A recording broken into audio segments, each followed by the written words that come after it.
After a few years, I decided to bring back an old series where I look at animated incarnations of our favorite Dark Knight himself. He's lasted through the ages through different incarnations that range from corny, dark, realistic, and adventurous. And if I'm gonna be bringing it back again, I gotta go all out. So I found this abandoned cave in Glassboro that I'm using with permission, hooked up some computer monitors, and hired Gotham's Rogues Gallery to give me requests. Well, acquaintances to Gotham's Rogues Gallery, but I'm getting an incoming call right now, so let's go check out, see who it is. Hello, Joseph. My God! It's my questionable foe from XX Studios. Link is in the description box below. It is I, the Riddler. I see you're doing the Batman Chronicles again. Good for you. In fact, I have a riddle just for this occasion. Riddle me this, Bat Dork. What Batman movie offers so much, yet has so little? A lot to give, plenty to offer. Must be referring to something that comes in bounties, something like Legos. Wait, what? Size. He must be referring to a small character. So we're talking about Legos. No, that's not it. I'm reviewing the Lego Batman movie. Boom, I did it. No! Bad Blood! I want you to review Bad Blood! I mean, the Lego Batman movie's not even on video yet! I mean, it's so brilliant. The movie hasn't even come out in theaters. How am I gonna pull off this review when the video hasn't even come out yet? I mean, that's cool. That's good on your part. I'll catch you around sometime, Max. You're an idiot. I'm gonna go back to watching playing Sudoku. Right. Sudoku. Excuse me. The Lego Batman movie hit theaters a month ago, and it had people from all fan circles talking. Master builders, geeks, and hardcore Batman fans have praised the film for being a fun and honest portrayal of the Dark Knight and his 70-plus year legacy. These were the qualities that led me to create the Batman Chronicles in the first place, so it only seemed fair to talk about it on the Cartoon Palooza. Given that this movie is still fresh in theaters, there will be less of a focus on spoilers. However, because this movie is a Lego movie, and that movie's been out for a couple years, I might review a few plot details that relate to that movie, since they are things we've expected from that movie going in.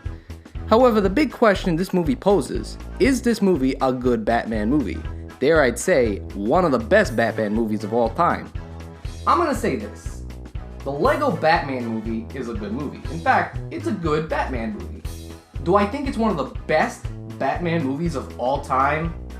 Not really. I mean, it makes a lot of references to Batman, it's got a lot of things in the Batman mythos, but as its own thing, it's just a better parody, and I'm gonna talk about why. Let's talk about the Lego movie before we witness the Brick Knight rise. The Lego movie stunned moviegoers just on the sheer fact that it worked. When you hear the title The Lego Movie, how can you not think of this being a cash grab?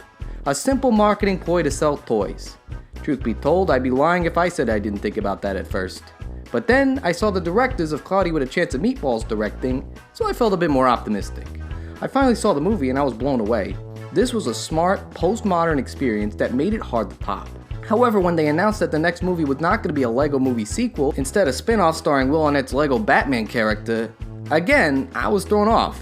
Was this really a movie people wanted to see? I would have rather seen a spin-off with Lego Superman and Green Lantern, but you could say it technically already exists with the same directors, so I digress. There wasn't anything that made me feel this was special enough to get its own movie. He wasn't a laugh-out-loud character like Benny the Spaceman, or creative enough like Rainbow Unikitty. But then again, history repeated itself. Chris McKay, the Lego Movie animation supervisor and animator on Robot Chicken himself, was attached as a director. Then my nerves were put to rest. If they can make this like the Robot Chicken DC movies, then I got all faith for this. McKay expressed a mad love for the character, which was apparent when watching this movie. It pays tribute to all aspects of the Dark Knight, including the animated series, 60s TV series, the movies, and even the black and white serials. All that was missing were the obscure Turkish knockoffs, and then it would be a complete parody. Even though there's a deep appreciation and understanding of the character, judging Will Arnett as a Batman and then comparing him to other Batman performances just doesn't seem right. It's clear that this movie's take on the character wasn't built on representing the character accurately. Most focus was put on taking the qualities surrounding Batman's history and exaggerating them to a 10th degree. It'd be like saying James Bond, as played by Peter Sellers in Casino Royale, is a worthy adversary to the 007 pantheon. Yep, it exists. Even though people have gone on to defend Sellers' performance, it's still a parody of James Bond nonetheless. Fans of Batman have a lot to appreciate and can have plenty of fun making as many comparisons as they want, but at the end of the day, this ain't Batman, it's Lego Batman. The same goes for other characters like Alfred, Dick Grayson, and Barbara Gordon. Ironically, the closest and most faithful parody comes from Lego Joker, as played by Zach Galifianakis. I love this guy. In the movie, the Joker is like an ex-girlfriend of Batman, pining for his attention rather than love. This might sound strange, but believe it or not, this is in the comics, specifically Frank Miller's Dark Knight Returns. We all know how the Joker is Batman's opposite in every way, shape, or form. Therefore, their battles always represent the ultimate showdown between good and evil. It's gotten to the point where each one needs each other in the ever-continuing battle for justice in Gotham. Therefore, to see the Joker obsess over this in a near-sensual way is absolutely hilarious. The downside to this is that you got the rest of Gotham's rogues gallery left off in the background. Literally, in the background. The Joker ditches the rogues gallery in favor of a group of villains trapped in the Phantom Zone. No, we ain't talking about DC villains like Zod or Professor Zoom, because the Lego movie introduced the idea that other characters can exist in other worlds. We get Daleks, the Wicked Witch, Gremlins, and honestly any character Warner Brother owns. Truth be told, when I heard that there were other characters that could show up in this from other franchises, I got kind of excited, but seeing only the Warner Brothers licensed characters that have Lego playsets, I was a little down.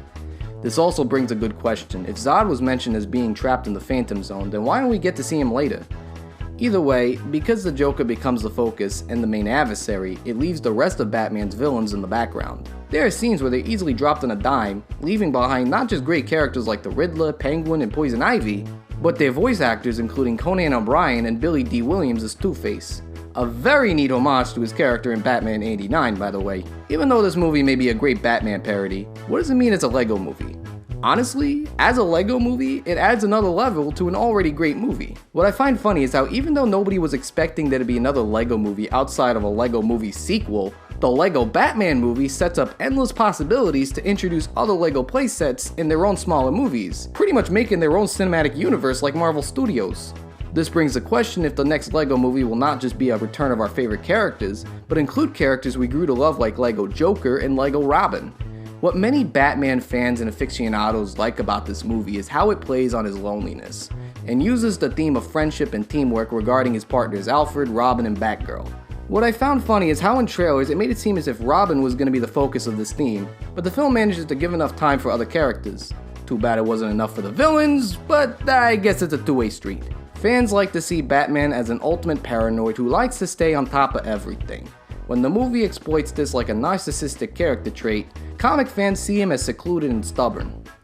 However, he manages to have partner after partner after partner for over 70 years is quite ironic. The biggest setback to this is that it goes back to a common trope in comics, which is the lone hero who works by his own rules. You know, stand aside, partner, I work alone. I just so happen to work with dozens of other guys and gals, but still, I am a lone Wolverine. It may be easy to say that this is a good movie, but when judging it as a great Batman movie, may be a little tricky. You're not going to be wrong, since the film has a deep understanding and appreciation for Batman, but it's one of those things you may need to watch other Batman movies and shows in order to get the neat little treats and homages. Either way, still check it out in theaters if you haven't gotten the chance. So my question for today is, what is your favorite Lego playset that you'd want to see used in a Lego spin-off movie? Comment below and let me know what you think. I'm Joey Tedesco, and stick around next week because we're going to be keeping the Batman Chronicles all month long on the Cartoon Palooza. My God!